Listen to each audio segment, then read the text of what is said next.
उसमें बैलों के समेत एक ही हाथ से हवा में उठाकर दिखा रहे थे। गांव के लोग हैरान होकर तालियां बजा रहे थे।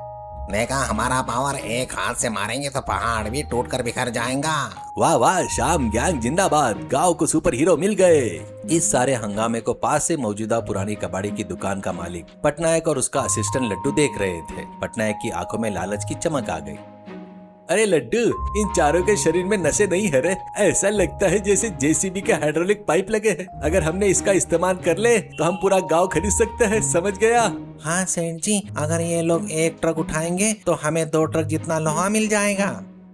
अरे मूर्ख, एक ट्रक उठाएंगे तो एक ही ट्रक का लोहा मिलेगा ना। तुझे हिसाब किताब बिल्कुल नहीं आता। हमेशा 1 किलो और आधा किलो के फर्क में उलझकर मुझे डुबाता रहता है। चल कर इनका ब्रेन वॉश करते हैं। पटनायक धीरे से मुस्कुराते हुए श्याम गैंग के पास आया। अरे श्याम बाबू, ये सब क्या है? गांव वालों की तालियों से क्या जेब भरती है क्या, या पेट भरता है क्या? इनकी तालियों को लेकर तुम मुंबई जाकर सिनेमा बनाओगे? बिल्कुल नहीं भरेगा सेठ जी। तालियां खाने से पेट थोड़ी ना भरता है, दर्द होता है। समोसे खाने से चुस्ती दूर होती है। मुझे तो ये तालियां बिल्कुल पसंद नहीं है।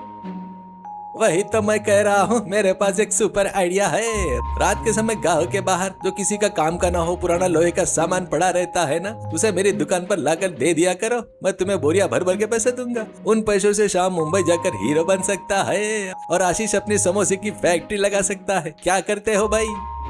मुझे पहले से ही पता था कि पटनायक जी किसी न किसी दिन बिजनेस डील की बात करेंगे, लेकिन अगर पैसे मिलेंगे तो अच्छा है।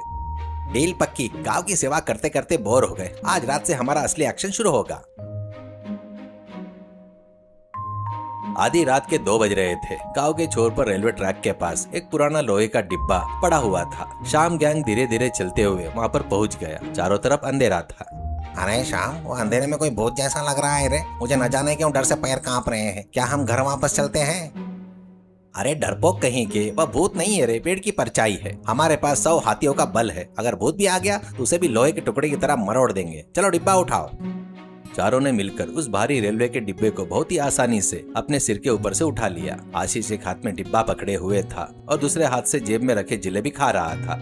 अरे वाह, बल आने के बाद तो ये रेल का डिब्बा भी मुझे रुई के फाहो जैसा लग रहा है। लेकिन इस आधी रात के समय अगर गर्मा गर्म पकोड़े होते तो कितना मजा आता।